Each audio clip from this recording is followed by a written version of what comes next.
maybe that is it. Okay, chapter 4.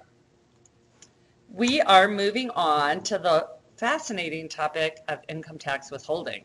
We have done OASDI, we've calculated gross wages, we've done OASDI and HI, now we're moving on to FIT. We're going to look at federal income tax withholding law, we're going to look at W-4s, we're going to look at how to actually calculate FIT, and then we're going to look at W-2s and all the other returns that you have to do at the end of the year. You have to do informational returns for both your employees and your independent contractors.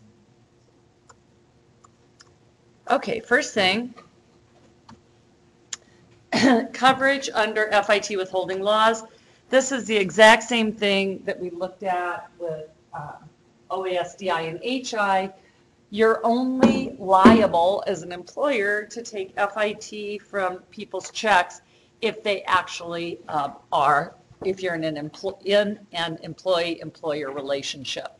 So if you guys work for me and you're independent contractors, or we don't have an employment relationship, I don't care a whit about your income tax situation. You have to take care of that on your own, don't you? Yeah.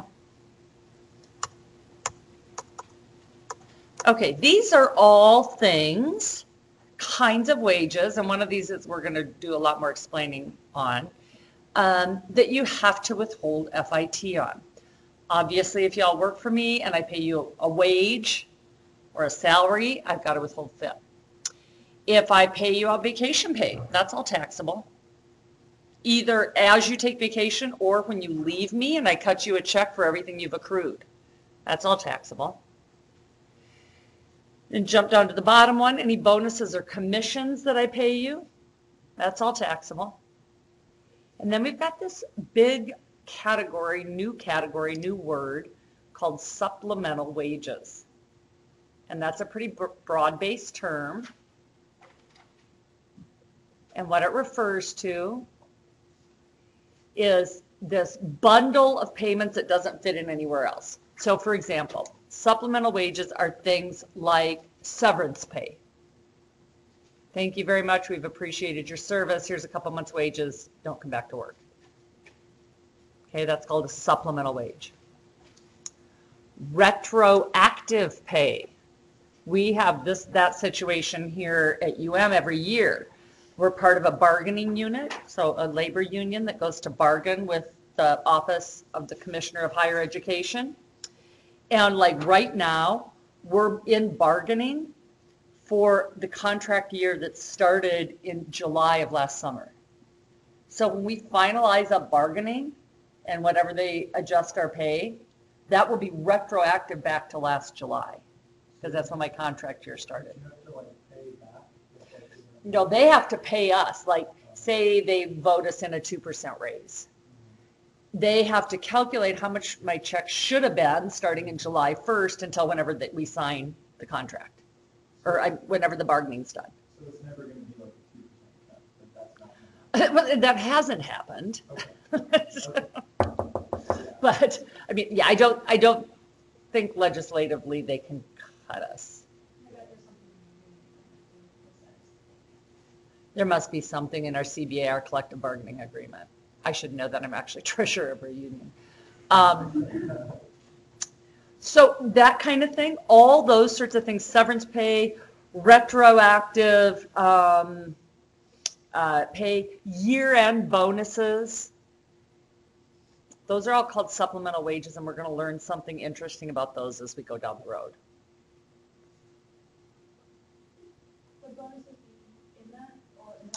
So in this, as that came out of my mouth, I saw that was confusing. So this bonuses and commissions are non-discretionary. Do you remember we made that differentiation before between non-discretionary and discretionary? What is the difference? Non-discretionary is like your guaranteed, discretionary is like based on performance. Or like Yeah. The safety. Non-discretionary is like written into our collective bargaining agreement or into our compensation agreement, is if you know, as a whole, if your shop has less than a 5% accident reporting rate in the last year, everybody gets blah. Or if your production was at X, then everybody gets Y. I can't muck around with that because that's part of our labor agreement. So that's the kind of stuff that goes down with commissions, non-discretionary bonuses versus, oh, here I am at year end and I've had a really lucrative year and I'm going to cut myself a check for 50 grand and I'm going to cut each of you a check for 2. Right? That's discretionary and that's a supplemental payment. So we're going to learn about that. Like the actual word discretionary, it's up to your discretion. Yeah. Your choice. It's your choice. Yep. And I may not make it next year. Okay. All this stuff is also taxable for FIT. And we know that. We know that tips are taxable. And we know that what shows up that I'm responsible for as the employer is it your reported tips, your allocable tips, or both? Just reported. Your allocated tips just go on your W-2, and you've got to deal with them on your tax return. And believe me, when your accountant inputs them into the software, it's going to pop up, and you're going to owe OASDI and HI and FIT on those allocated tips. And if that's a big number, you're going to be very unhappy with yourself that you weren't doing that as you go. Question about that. Go ahead. So when you say you have to report within 8% of your. You are required by law to report everything you earn. Oh, okay. So. But the bare minimum, if you're a large employer, if you work for a large employer, in other words, 10 or more employees, the person you work for, the company you work for is going to run a report and make sure that you reported at least 8%. Okay. But be aware with, card purchases probably being, I'm just making this up and it depends on the company, the entity, but I mean, I bet you 90% of food and beverage purchases are now, on a card. That's all traceable. So if you're really making 20% at a nice seafood restaurant in Seattle and you get audited and you've been reporting 8% and you're really making 20, bummer for you, you're going to owe a lot of tax and penalties and interest. So in all actuality, you should probably just report the entire. That's what the law says. It was like I had a client this morning and she said it not once, not twice, but 3 times. I'm like, I can't hear this. She kept saying, well, if I just have more of my clients pay me in cash, then I don't need to report the income, right? And I'm like, oh, yeah, no, I can't hear that. And then she said it kind of again, like, and I'm like, I really can't hear that. Everything you earn is reportable and taxable income. Are you as a taxpayer, and you obligated to report if somebody does need a comment like No. that? I just wouldn't be able to prepare her taxes for her. She just lost her husband. She hasn't been doing it. I mean, she doesn't make much money. Anyways, I'm not really concerned. But if you came to me, hey, I gross 200 grand a year, but I'm really just reporting 80, wink, wink. I'm like, in my head, I can quickly be like, you're underpaying taxes by $15,000, $18,000 a year. Hell no, I'm not going to touch that tax return. Even if it gets on your wrong. Well, no. And every single client of mine, I have them sign this like 2-page waiver now, which is just, because most of my clients are some like connected, like friends or work or whatever. But that says every number you've given me is verifiable in the case of an audit. I have not superimposed any of my own numbers. No, I'm not ever on the hook for the validity of your tax return. I just wouldn't be comfortable signing it or doing it, and ethically as a CPA, I'm precluded from doing anything. But I wouldn't be, from the IRS standpoint, liable. Similarly, like I'm just thinking of 2 pretty glaring examples where I've made mistakes and then we've had to go back and amend a tax return because I did something in error and the client owed more tax because of my error, or the client always owed the tax, right? So like, for example, I took a deduction for $10,000 instead of $1,000. So they got an extra $9,000 of deduction. They always owed that tax. Now we're amending the tax return. They have to pay that original tax. I'm never liable for that because that was always their liability. But, and I'm not bound by this, but I always pay, and there's only a couple examples I can think of, but I would pay the interest and the penalties. And then I would probably give them their tax prep fee as a refund. That's just like your ethical thing, that's not like required. It's not required. It's my ethical thing to myself, and it's also, I think, good business, and it's also, I mean, I'm sorry I screwed up. I'm human. I hope to keep you as a client. Yeah. I mean, I can't do that year after year and assume that I'm going to keep you as a client. What's the percentage for the thing that you said that you pay the penalties? One more time, what's the percentage for the penalties? It's based on the underpayment. Oh, right. This is kind of a specific, unrelated question, but like, for that person who's making like 200 grand. Right. And they're trying to save $18,000 Right. in taxes. Like, isn't fine art like a tax write-off, except for like 50% or whatever, and then can you just, Fine art. yeah, like fine art, like, you know, like really painted by a famous person. No, that's just a personal expenditure. Really? Yeah. If you donate your Van Gogh, you can write off 50% of it. Actually, that's not true. You can write off 100% of the value of your Van Gogh, but you can only write off up to 50% of your adjusted gross income. Okay. You know, I get people all the time, I bought a car. It's like, yay. That's awesome. What do you want me to do with that on your tax return? Well, don't I get to do something?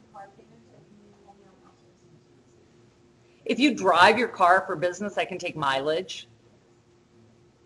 Okay, so how does Donald Trump then get away with not paying taxes? He had something called a net operating loss, Okay, a ginormous one. okay. And if you, whether it's ginormous or not, you can carry those NOLs back 20 years and back 3 years and forward 20. So say he loses $2 billion in a deal. He gets to write off $2 billion against current income for 20 years. That's how that works. It's called an NOL.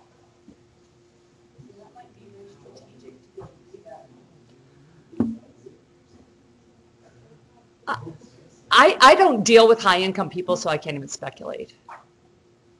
I mean, my people are like, my highest income person makes 300 grand a year.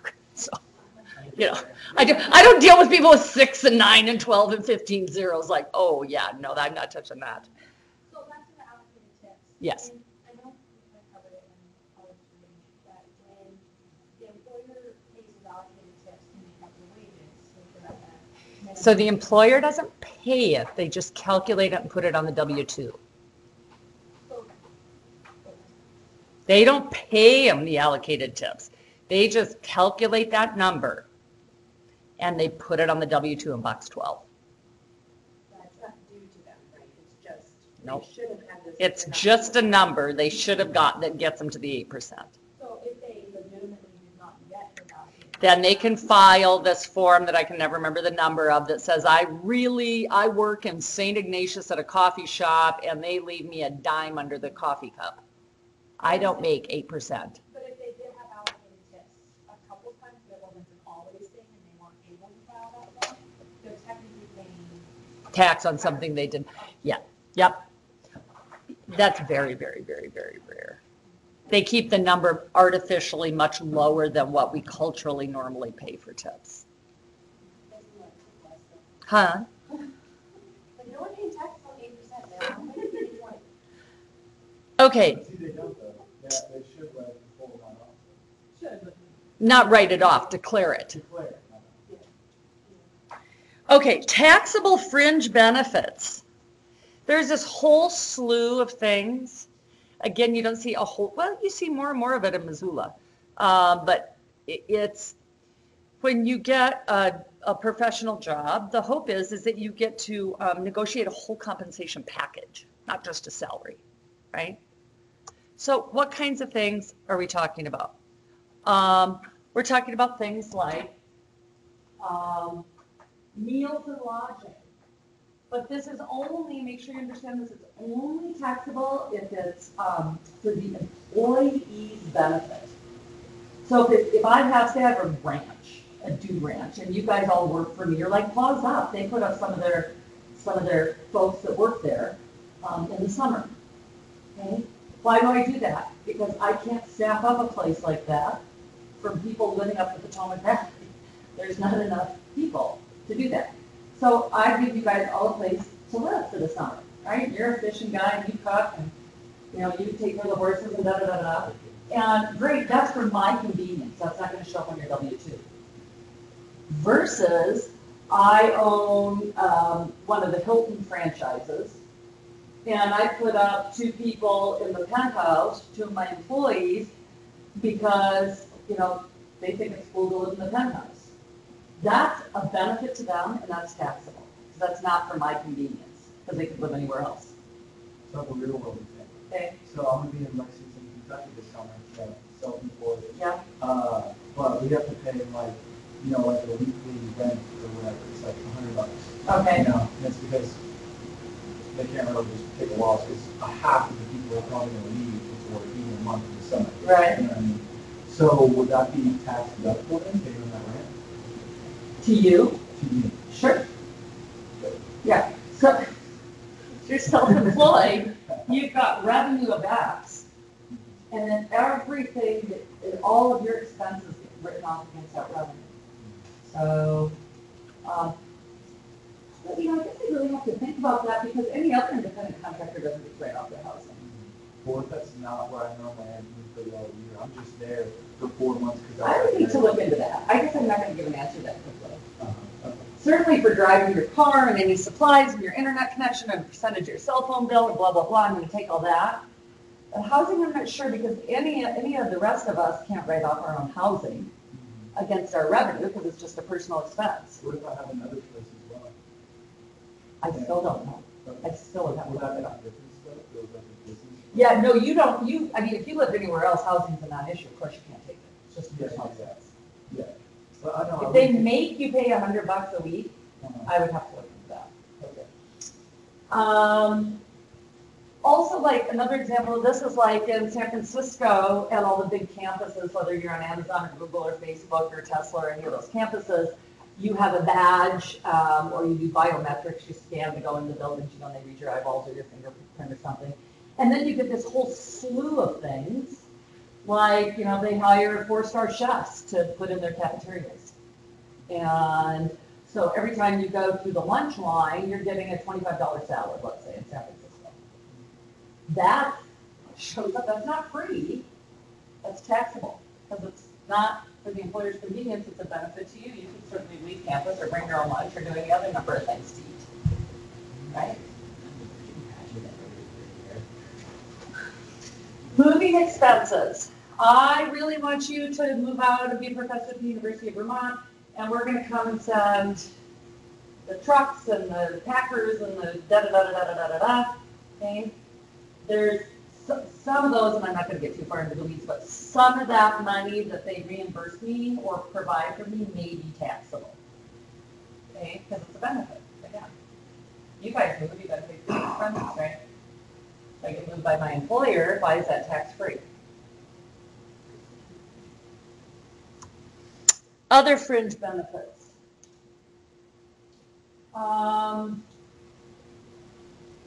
Okay, this is the key word on this one, accountable plans. Non-accountable plans. So if you all work for me and you travel for business, say that you all sell my medical software, and you go around to rural hospitals in the Northwest and you try and sell my med software. There's a lot of ways that I can make that happen. One way is I give you some sort of corporate credit card, and you go out and you use that, and then you bring me back receipts, right? But generally speaking, once you get to once you get to a number of people, you don't so much want all those corporate credit cards floating around out there. So what I might say is, hey, you go spend your own money, provide reimbursement, and reimbursement documentation, and then I'll pay your credit card bill, or I'll cut you a check, right? If I do that second example, and I don't have a bona fide IRS sanctioned plan in place in my business, those checks that I cut you are taxable. That should be alarming, because I have a non-accountable plan, which means that I do not have an IRS sanctioned plan. So if you ever go to work in that kind of situation, the first question you want to ask somebody is, do you have an accountable plan in place? Because I certainly do not want to be taxed on being reimbursed for my business expenses. Does that make sense?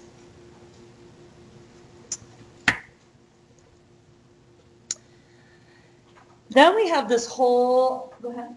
So per diem, Mhm. if you're doing per diem for a work-related training or whatnot, that wouldn't be under minimum wage, would it? Again, there's two ways to handle it. If it shows up on your W-2, then they've got a non-accountable plan, and you should be able to write it off correspondingly on your own 1040.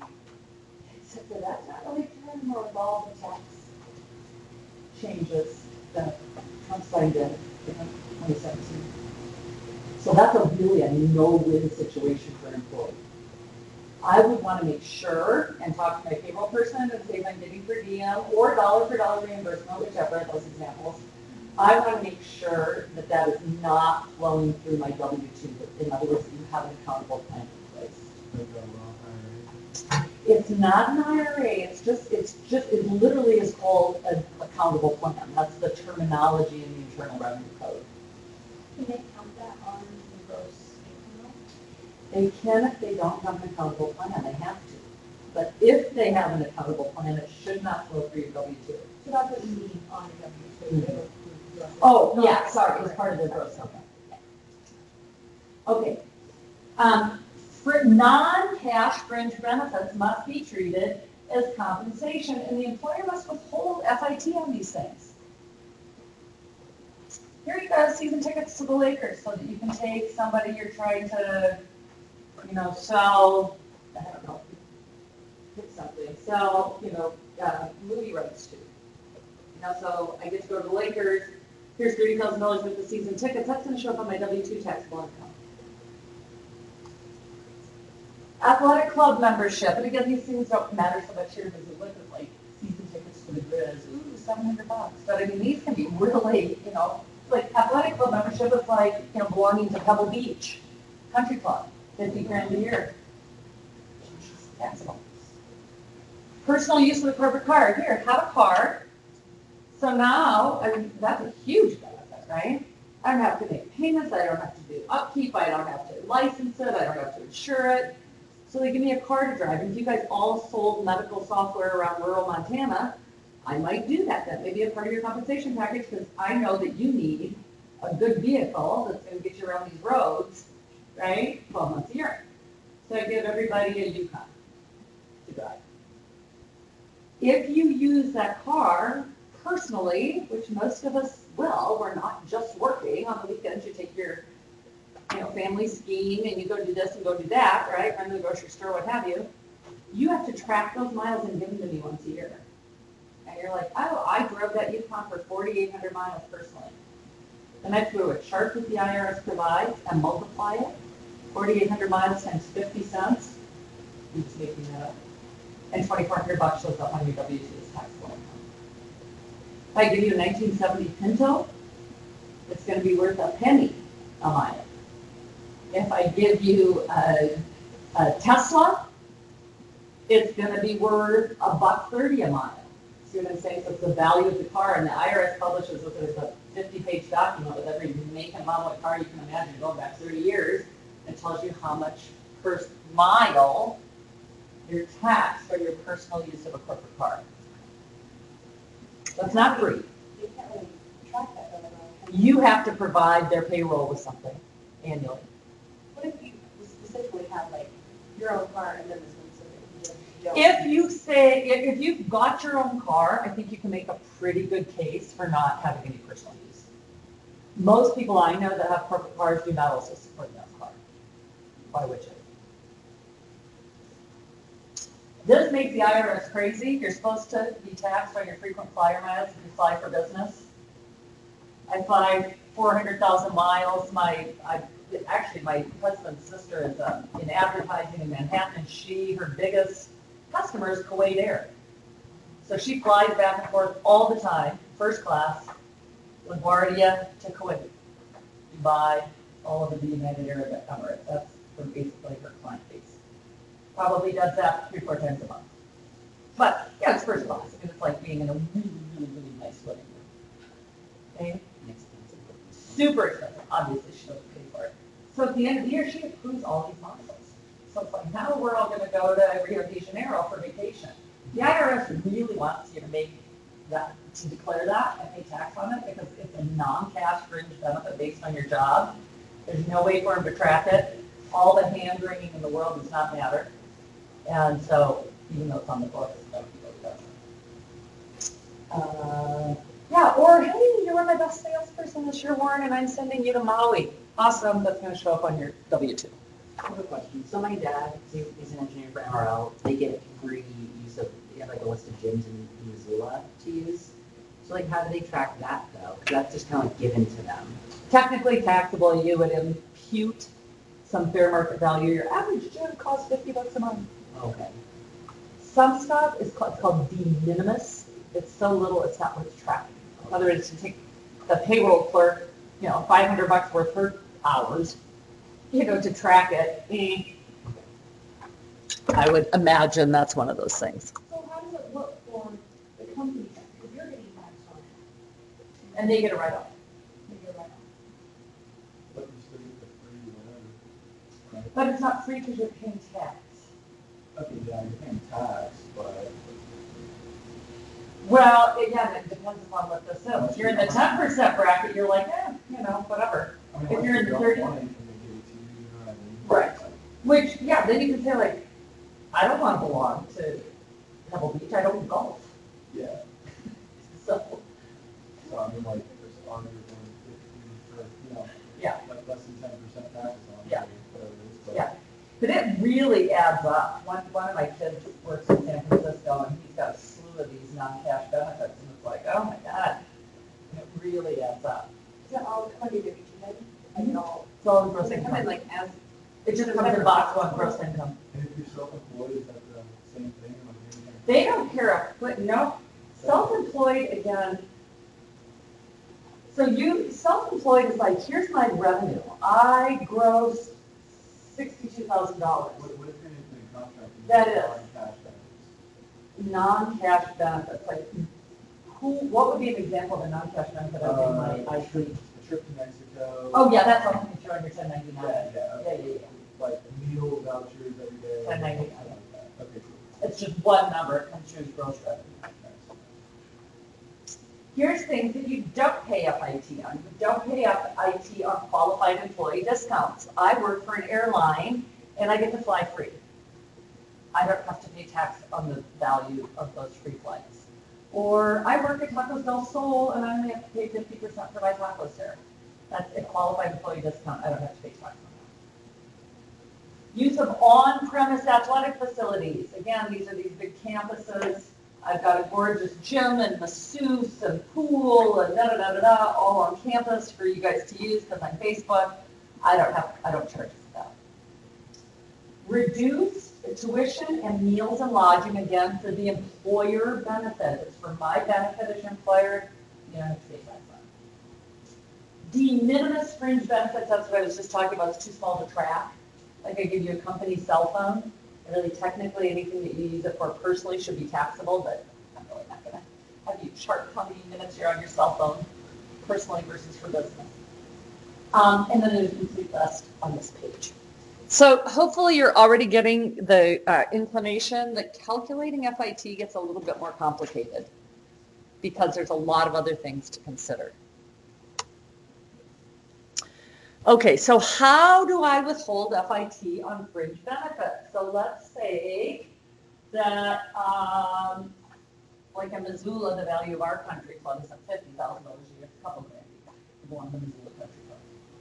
So I would do a membership to Missoula Country Club as a way of saying, thank you, you're a really valued car salesman here at Carl Tyler Chevrolet, and I know you like to golf. Okay, great.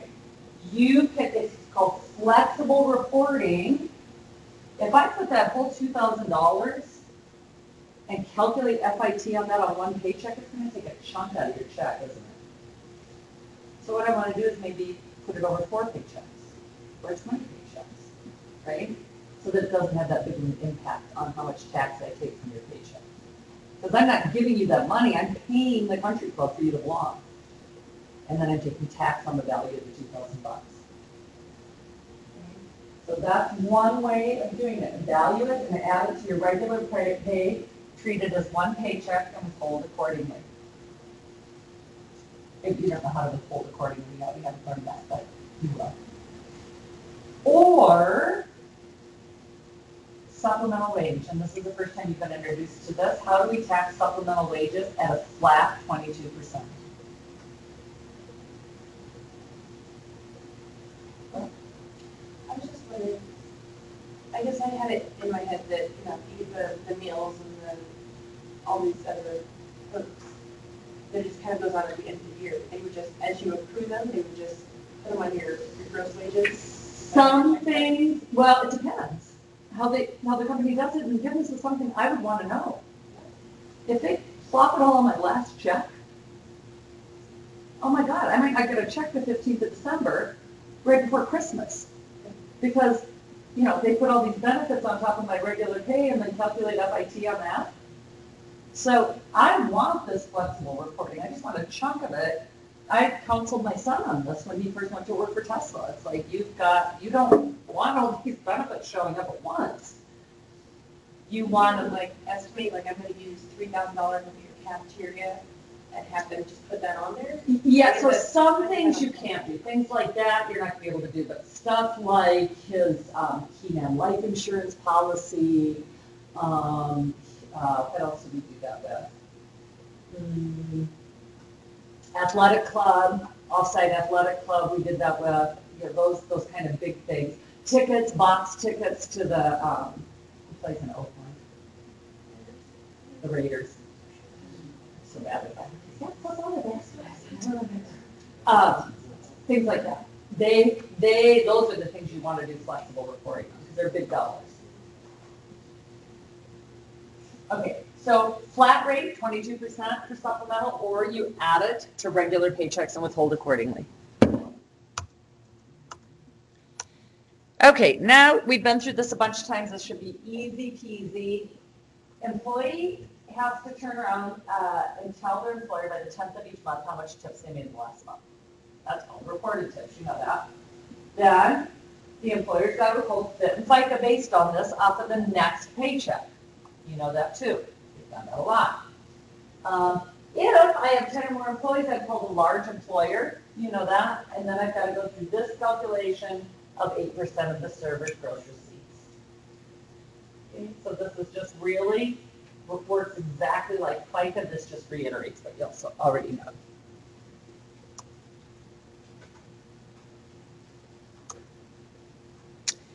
Okay, so I've talked about this a little bit, traveling expenses.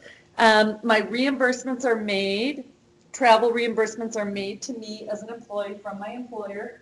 If it's through an accountable plan, which means they've gone to the Internal Revenue site, they've printed the piece of paper that says we have an accountable plan, their board of directors has signed off on it, they've recorded it in the corporate minutes, voila, you have an accountable plan.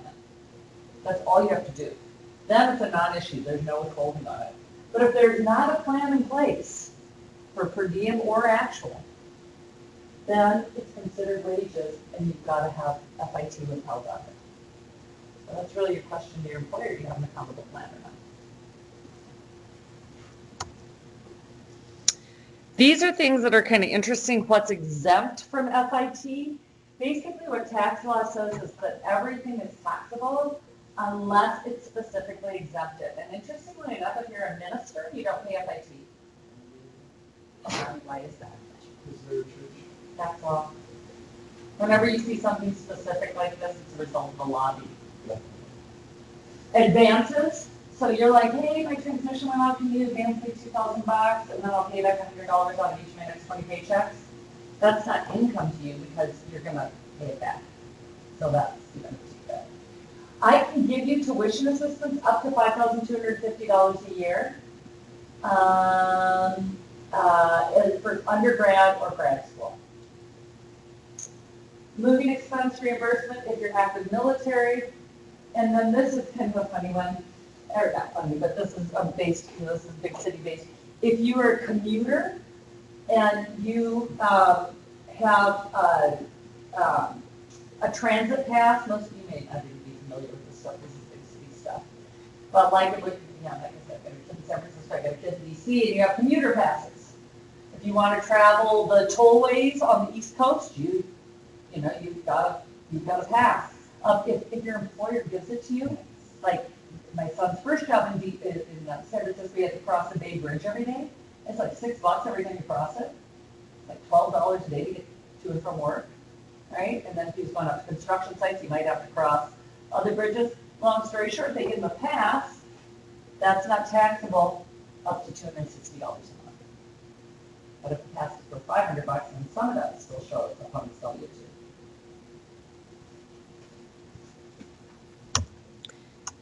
Oh, let's see what's here. Okay, this is kind of important. If you get an award, the vacation that you're talking about, like, oh, you're my #1 saleswoman, you get to go to Maui, taxable. But if I give you an award for safety accomplishments or length of service, thank you so much, you've been with me 25 years, up to $1,600 is tax-free. So here's your 15-year PIN. That's what we keep the university, a PIN. Oh, wow, thanks. A PIN. But if I worked for a profit company and I got a $1,500, trip to Coeur d'Alene for the weekend to stay at the Coeur d'Alene Resort, a couple rounds of golf, and use of a boat, and that was because I've been there for 15 years. That's not taxable. It's under $1,600. So if it's $1,700, you just pay tax on the one. Yeah. Yeah. Safety or length of service? Okay, this was what I was talking about earlier, group term life. Term life insurance is something you buy, and if you die, it pays your beneficiary X amount of dollars, called the face value. Okay? For example, here at the university, everybody has group term life insurance. In other words, the group of us that work here all have a term life policy for $20,000. Hey, is that going to take care of my husband and kids and dog? No, what's that for? Final expenses, right? Anything up to a $50,000 face value, I don't have to pay taxes on the premiums. But if they buy a $1 million policy for you, or a $200,000 policy, now we're talking about actually trying to give your beneficiary something that's going to help them replace your income, right? Maybe pay off the house or get on their feet, whatever. Anything over $50,000, the premiums are taxable to you. So if you go to work and they're like, part of your package here is we buy you a $500,000 term life policy, the value of the premiums for that $450,000, in other words, the amount over 50, is all taxable. And the older you get, that can be a lot. I mean, if you're a non-smoking woman, at 60 years old, let's say, and you want a $500,000 policy, your premiums could easily be $3,000, $4,000, $5,000 a year. But why do you do that? Why would you do that at 60 years old? Why would I buy that much insurance on myself? Sorry. If you have a spouse or someone who's Right. If my husband was non-working, or we had, gotten ourselves into a ton of debt and still had a bunch of mortgage due, or I have a disabled kiddo that's going to live with us forever, or I might still be paying for that kind of life insurance. And hopefully by the time you get to 60, you're ratcheting down the amount of life insurance you have to do. But that may not describe everybody.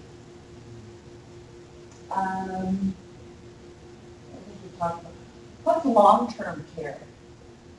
Is that the same as health care? So, what is it? Yeah, go to the nursing home or home. So if you have to go to an assisted living facility, they're called SNFs now, they're not called nursing homes. SNF stands for, SNIF. Huh? I hope it's worse. Oh, it's too easy in here. Oh, gosh, I can't remember what it stands for. I can't remember what it stands for. My mama was in one in Texas, and it was $9,000 a month. Oh, my. I worked in one, they're expensive. They're even, I mean, it doesn't honestly, I guess unless you're like an Uber millionaire, it doesn't matter how well planned out you are. I don't know many families, you know, I get Alzheimer's at 60. I live till I'm 80. And I'm in a $10,000 a month facility. I mean, that's gonna break anybody.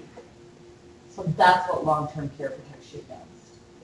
Theoretically, I'm hoping to get there pretty quick here. Once you ratchet down for paying life insurance premiums, that's where you want to put your money on a monthly basis. Because I can guarantee you, as you get older, that becomes a much more significant, like, oh my God, right? So, what I'm saying here is if they pay, if your employer pays for your long-term care, the first $390 a month of premiums that they pay for you are non-taxable. Anything over that's taxable. I will also tell you that a lot of long-term care policies that came out 6, 7, 8, 9, 10 years ago have basically gone bankrupt. Because the price of long-term care is so freaking high. It's growing faster than general health care costs and higher education, and those are the next two fastest growing expenses. Huh? There's so much demand. That's exactly what it is. And believe me, I mean, I'm the last year of the baby boomers. I was born in 61.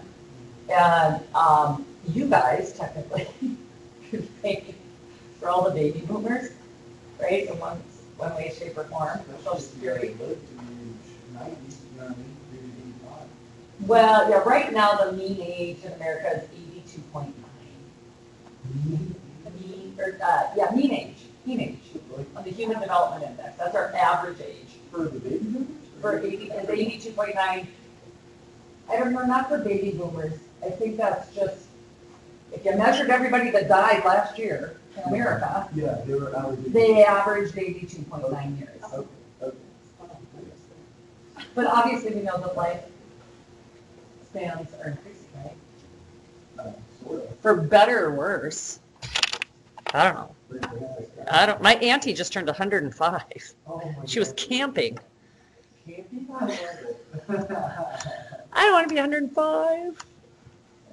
Okay. 18 minutes left. We're going to do some numbers. You guys look sleepy. So you need to take out your calculators, take out your pencil, and let's talk about this.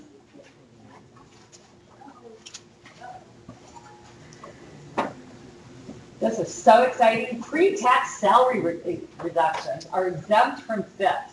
What the heck does that mean? What does pre-tax salary reduction? Because then your salary gets reduced For what? or any What are you putting money into? Pre-tax. drawback. IRA. Pre-tax salary contributions, really, there's about 4 or 5 of them. The ones that we're going to be responsible for, flex plans. Who's heard of a flex plan? A couple people. Flex plans are pre-tax salary reductions. I'll explain all these in a second. I just want to get a key into the big three. Contribution to a retirement plan at work. I have a 401k at my business, and Scott decides to put in 5% of his gross wages into it. That's a pre-tax salary reduction. And lastly, another biggie is our HSAs, health savings accounts. They work just like IRAs. You put money into them pre-tax. Sits there, and you pull it out when you need it to pay out of pocket medical expenses. Retirement plan, you put money into it, sits there, you pull it out when you retire. Okay? Okay. So, I'm not really going to talk so much about cafeteria plans. We've actually got one here, and a lot of public employees have them, but they're not particularly common in the real world. A flexible spending account. That's what I want to talk about numerically. So a flex spending account says you can put up to $2,650 a year into a trust account to be used for out-of-pocket health care costs. And these dollars do not have FIT or FICA withheld on them. That's huge. Dependent care, yeah.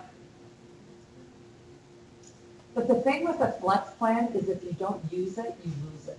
Why is that? Just to get people so they don't overestimate to get out from underneath taxes when they never were gonna have that many bills in the first place. Okay. But it definitely encourages you to be conservative as far as how much you estimate you're gonna need for the year, because nobody wants to watch, $500 of their money go down the drain because their dental bill wasn't what they thought it would be. So it would be. It's not the one toothpaste. You can't, it's not for, what's it called? Across the counter, over the counter, it's not for OTC stuff. It's your glasses, it's your contact lenses, it's your dental work, it's your medical work, it's your prescriptions, it's your naturopath, it's your chiropractor, it's your mental health counselor, but it's not your aspirin and your toothpaste and your Band-Aids. If you want to go, like, if you have some extra money though, could you like go to a chiropractor without a doctor's recommendation?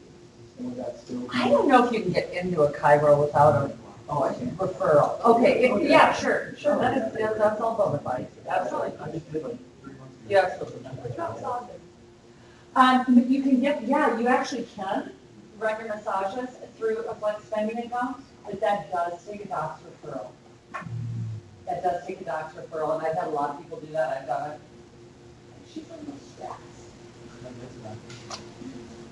And you can get toothpaste with your flex card if it's actually from the medical office. Because we have people, because I work at dental office, people use their flex cards because we have. To get toothpaste? Because we sell like Clinpro, which is a high percentage of fluoride in it. Oh, so it's like a prescriptive toothpaste? If you go to the pharmacy, it's prescriptive. Oh, But if you okay. come to us, it's not. And Okay. you can, Really? yeah, you can use your flex card because the terminals run as a medical office, so your flex card reads it as a medical. Gotcha, but if I go to Shaka with my Mhm. Pepsi, then I'm not getting my toothpaste on my flex card. Because it goes off of your terminal code.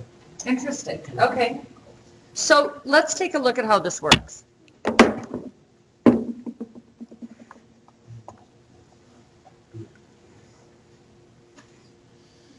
Where am I? Okay, and the one thing I really want you to take away from this is what I just said that was so, so critical, is that with a flex amount, you don't pay FIT or FICA. So let me just make sure you understand this 100%. You pay the other tax? You don't, no, really you don't. Pre-tax salary reduction.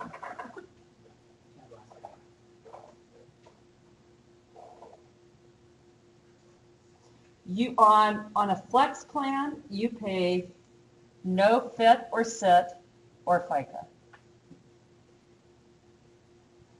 Up to $2,650 a year for a flex. For an HSA, a health savings account, that's only no FIT and SIT. You still have to pay FICA on the amount they take out of your paycheck for an HSA.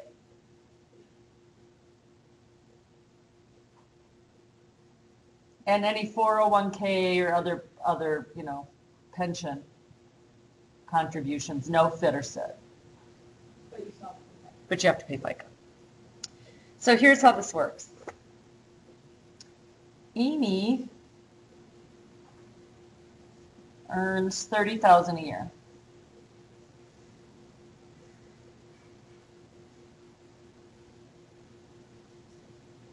And she's paid bi-weekly. And she elects maximum flex. Calculate her gross pay, and then let's make 2 columns with flex and without.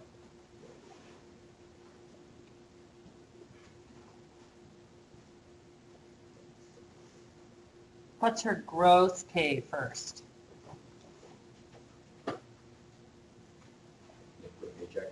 Yeah.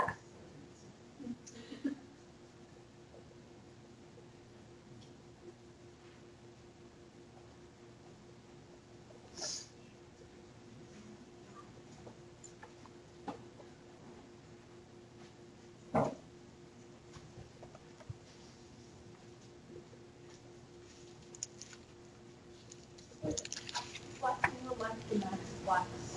I know normal gets spread out between the paychecks? Yep, you need to divide that by 26. Okay, so it's gonna be equal. Mhm.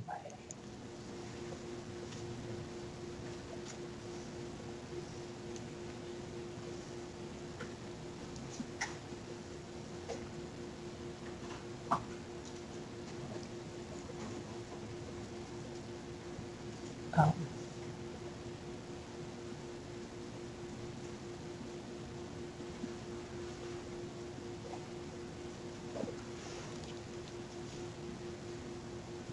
So obviously, regardless of with or without flex, your gross paycheck's the same. If you have a flex account, then you have to subtract that, don't you? So figure out how much she gets taken out of each check for her flex.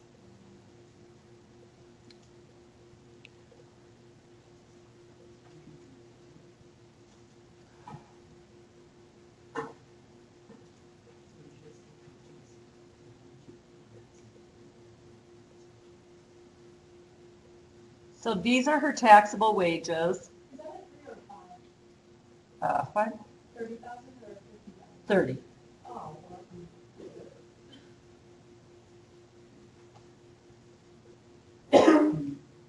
So with flex, you don't pay any taxes at all. What is she doing with that $101.92? Why did she elect that amount out of every paycheck?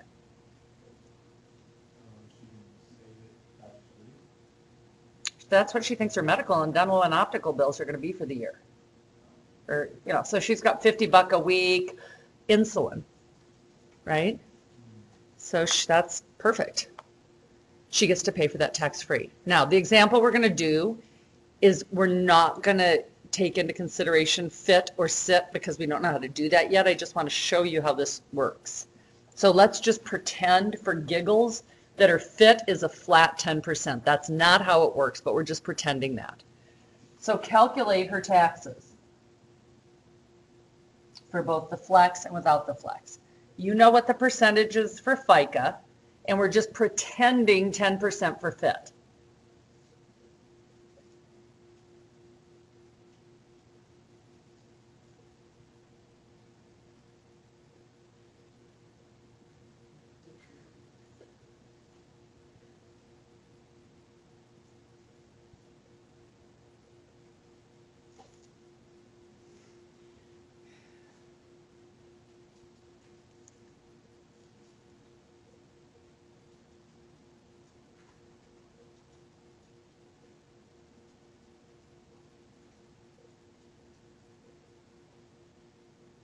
And again, this isn't how you do fit. We're just pretending.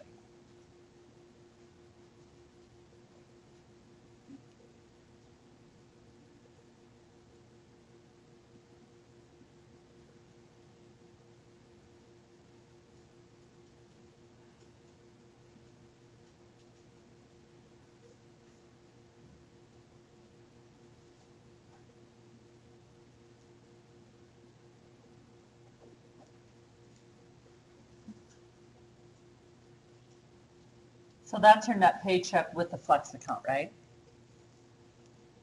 Because she doesn't pay on this number, does she? She pays on this number minus the flex. That's the whole point of the pre-tax.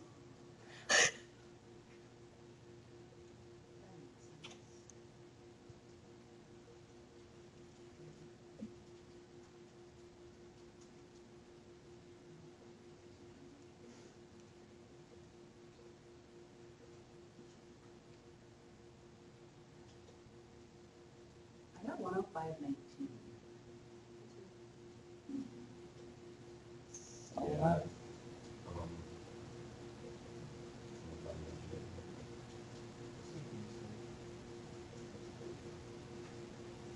Let me just verify that, Josh.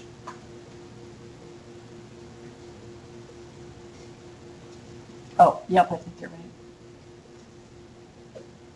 Have you bonus points on my test? No, sorry. Oh, okay. Nice try.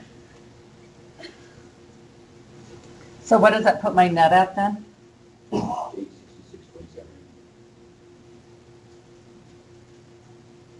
So this guy, without the flex, so he's still got to pay the same bill, of $101.92 every other week, but he's just doing it without the benefits of any pre-tax. So he gets a paycheck, he doesn't do a flex. His paycheck is obviously more, $950.19, but what does he still have to do now? Still got to pay for his insulin, right? How much does that cost him? Yeah, well, we're going to use this amount. Yeah, basically. He's got to pay for that out of pocket because it's not going through his flex account anymore.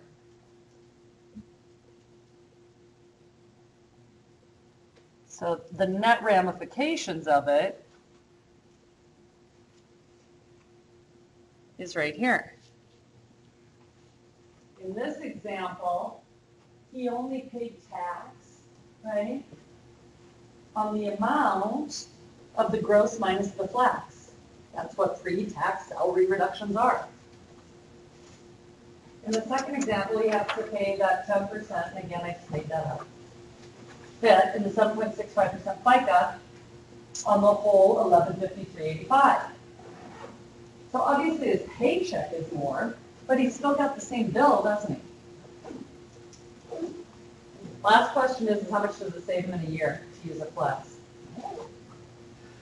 How much does it save him in a year to use the flex for his insulin?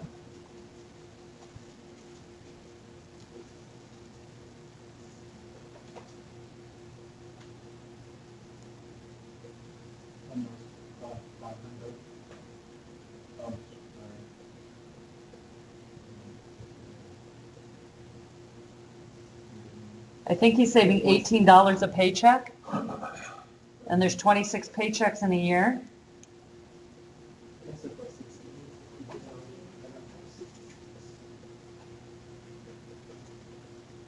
So the tax savings pays for 10 weeks of his insulin. Okay. And this isn't really how you figure fit.